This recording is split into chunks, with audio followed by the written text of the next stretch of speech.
మల్టిప్లికేషన్స్లలో zeros కూడా వస్తుంటాయి కదా.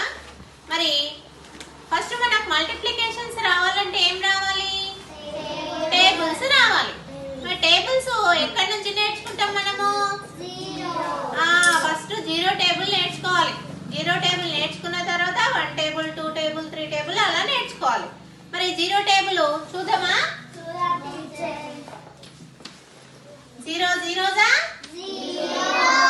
0 1 జా 0 2 జా 0 3 జా 0 4 జా 0 5 జా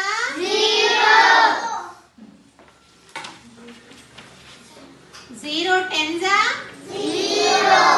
0 20 జా 0 100 జా 0 something 0 something 0 అంటే మనము ఏ నెంబర్ నైనా 0 తో మల్టిప్లై చేస్తే దాని ఆన్సర్ ఏమొస్తుంది?